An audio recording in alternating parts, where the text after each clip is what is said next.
सोचो, अगर आपको बताया जाए कि आप 3 साल से चांद पर बिल्कुल अकेले रह रहे हो और अब घर लौटने में बस 2 हफ्ते बाकी हैं, लेकिन एक सुबह आपको एहसास हो कि शायद आप अकेले हो ही नहीं।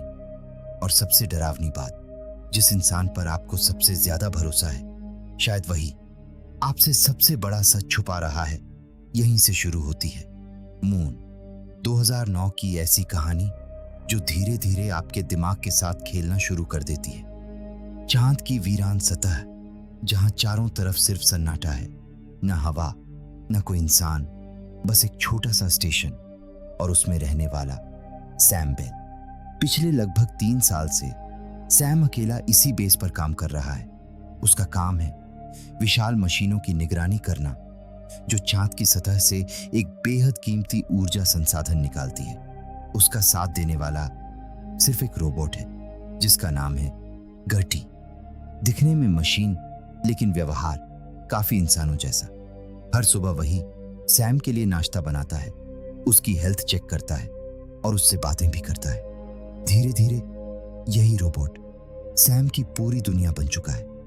लेकिन अकेलापन इंसान के दिमाग के साथ क्या कर सकता है, ये सैम अभी नहीं जानता। हर दिन वह अपनी पत्नी और बेटी के पुराने वीडियो देखता है। बस यही वीडियो उसे उम्मीद देते हैं कि कुछ ही दिनों बाद वह आखिरकार धरती पर वापस लौट जाएगा। लेकिन समस्या यहीं से शुरू होती है। सैम की तबीयत अचानक बिगड़ने लगती है। उसे तेज सिर दर्द होता है, खांसी आने लगती है और उसका शरीर पहले जैसा साथ नहीं देता। वह सोचता है शायद लगातार काम करने की वजह से ऐसा हो रहा है, लेकिन असल वजह कुछ और ही थी। एक दिन उसे ऐसा लगता है जैसे स्टेशन के अंदर एक छोटी लड़की घूम रही हो। सैम तुरंत उसके पीछे जाता है, लेकिन अगले ही पल वहां कोई नहीं होता। कुछ देर बाद उबलता हुआ पानी उसके हाथ पर गिर जाता है, क्योंकि उसका ध्यान पूरी तरह उसी रहस्यमयी लड़की पर था। गर्ती उसके जख्म पर पट्टी करता है, लेकिन एक अजीब सवाल पूछता है। तुमने कहा टीवी देखकर ध्यान भटका था, लेकिन टीवी तो चालू ही नहीं था। बस यहीं से सैम खुद अपनी यादों पर शक करने लगता है। अब जरा सोचो, अगर आपको ही यकीन न रहे कि आपने जो देखा वो सच था या सिर्फ आपके दिमाग का खेल, तो आप किस पर भरोसा करोगे? लेकिन ये तो सिर्फ शुरुआत थी। अगले ही दिन चांद की सुनसान सतह पर सैम को कुछ ऐसा दिखाई देता है जो उसकी पूरी जिंदगी उलट पुलट कर देगा। और यहीं से फिल्म का सबसे बड़ा रहस्य शुरू होता है। अगर आप यहां तक वीडियो देख चुके हैं, तो इसका मतलब है कि आपको ये वीडियो पसंद आ रही है। तो बस 2 सेकंड निकालिए, चैनल को सब्सक्राइब कर दीजिए और इस वीडियो को लाइक भी जरूर कर दीजिए। आपका एक लाइक और सब्सक्राइब हमें ऐसी ही शानदार मूवी एक्सप्लेन वीडियो बनाने की प्रेरणा देता है। सैम को लगा शायद उसका दिमाग उसका साथ छोड़ रहा है, लेकिन अगले ही पल जो उसने देखा, उसका कोई भी जवाब उसके पास नहीं था। एक मशीन अचानक रुक जाती है। उसे ठीक करने के लिए सैम अपना रोवर लेकर चांद की सतह पर निकल पड़ता है। सब कुछ बिल्कुल सामान्य चल रहा होता है। तभी दूर उसे वही रहस्यमयी लड़की दिखाई देती है, पीले कपड़ों में, बिल्कुल अकेली, इस सुनसान चांद पर। सैम उसे देखकर हैरान रह जाता है। वह पूरी रफ्तार से उसकी तरफ बढ़ता है, लेकिन जितना आगे जाता है, वह लड़की उतनी ही दूर दिखाई देती है, जैसे वह सच में हो ही नहीं। और बस यहीं उससे सबसे बड़ी गलती हो जाती है। उसका ध्यान सामने खड़ी विशाल मशीन से हट जाता है और अगले ही सेकंड भयानक टक्कर, रोवर हवा में पलट जाता है और मशीन उसे पूरी तरह कुचल देती है। सब कुछ अंधेरा, और फिर धीरे धीरे सैम की आंख खुलती है। वह मेडिकल रूम में होता है। गर्ती उसे बताता है कि उसका एक्सीडेंट हुआ था, लेकिन अब वह सुरक्षित है। अजीब बात यह थी, सैम के शरीर पर बड़ी चोटें नहीं थीं और उसे एक्सीडेंट की लगभग कोई याद भी नहीं थी। कुछ दिन आराम करने के बाद सैम दोबारा काम पर लौटने की कोशिश करता है, लेकिन तभी कंप्यूटर स्क्रीन पर उसे एक पल के लिए खुद का पुराना वीडियो दिखाई देता है। उस वीडियो में भी सैम ही था, लेकिन उसका चेहरा अलग था। दाढ़ी नहीं, बाल अलग। और अगले ही सेकंड स्क्रीन पर सिर्फ एक शब्द चमकता है, एरर। सैम सोचता है, क्या उसने सच में ये देखा या फिर वो सिर्फ उसका वहम था? अब उसे बेस के अंदर भी सब कुछ अजीब लगने लगता है। एक दिन वह गलती से कम्युनिकेशन रूम के बाहर पहुंच जाता है। अंदर गर्टी किसी से बात कर रहा होता है, साफ इंसानी आवाजें। लेकिन जैसे ही गर्टी सैम को देखता है, वह तुरंत स्क्रीन बंद कर देता है और कहता है, मैं सिर्फ रिकॉर्डिंग कर रहा था। लेकिन सैम को पहली बार महसूस होता है कि गर्टी उससे कुछ छिपा रहा है। अब परेशानी और बढ़ जाती है। जिस मशीन की वजह से एक्सीडेंट हुआ था, वह अभी भी वहीं रुकी हुई है।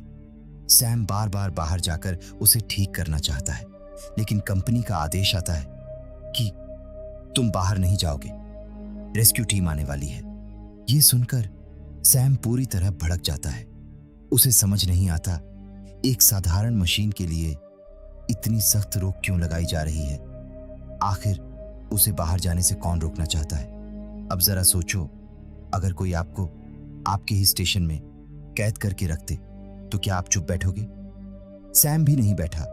उसने एक चाल चली। जानबूझकर स्टेशन के अंदर एक छोटी सी तकनीकी खराबी पैदा कर दी, ताकि गर्ती मजबूर होकर बाहर जाने का दरवाजा खोल दे।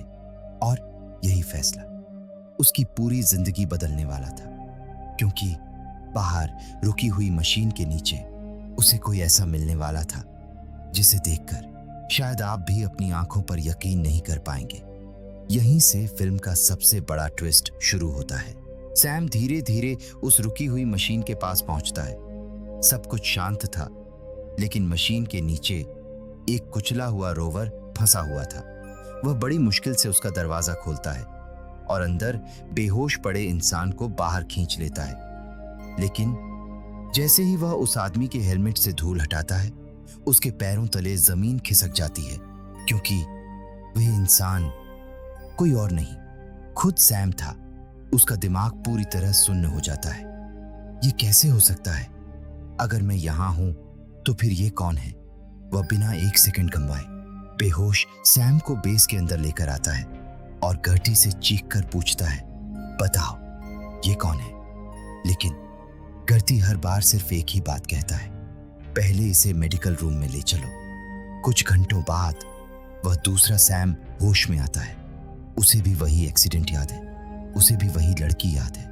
और सबसे डरावनी बात, जैसे ही उसकी नजर सामने खड़े दूसरे सैम पर पड़ती है, वह डर जाता है, क्योंकि वह अपने ही चेहरे को अपने सामने खड़ा देख रहा था।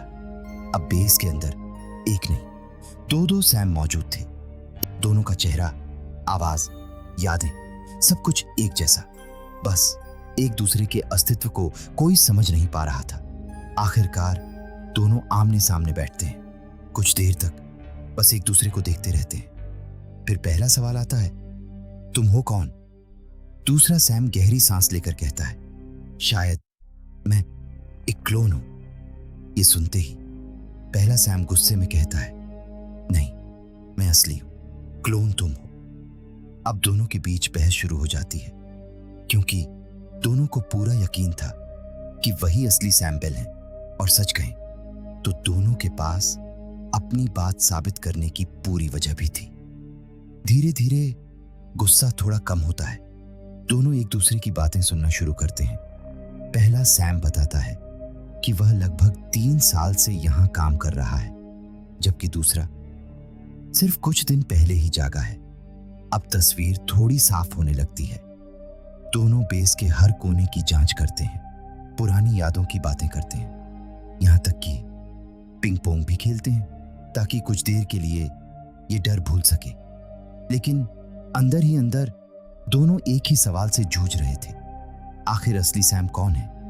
फिर बात उनकी पत्नी टेस पर पहुंचती है। पुराना सैम बताता है कि उनकी एक बेटी भी है, जिसका नाम ईव है। ये सुनते ही दूसरा सैम पूरी तरह चुप हो जाता है, क्योंकि उसकी यादों में टेस अभी भी प्रेग्नेंट थी। उसके लिए बेटी का जन्म कभी हुआ ही नहीं था। अब दोनों को समझ आने लगता है कि उनकी यादें एक जैसी होकर भी एक जगह आकर अलग हो जाती है। और इसका मतलब सिर्फ एक था, किसी ने उनकी जिंदगी के साथ बहुत बड़ा खेल खेला है। लेकिन असली सच अभी भी उनसे बहुत दूर था, क्योंकि तभी धरती से एक नया संदेश आता है और उसमें बताया जाता है कि एक रेस्क्यू टीम सिर्फ 14 घंटे दूर है। दोनों सैम एक दूसरे की तरफ देखते हैं और पहली बार उन्हें एहसास होता है कि अगर वह टीम यहां पहुंच गई तो शायद उन दोनों में से कोई भी जिंदा नहीं बचेगा। अब असली खेल शुरू होने वाला था। अब सिर्फ 14 घंटे बचे थे और दोनों सैम समझ चुके थे कि रेस्क्यू टीम उन्हें बचाने नहीं बल्कि राज छुपाने आ रही है।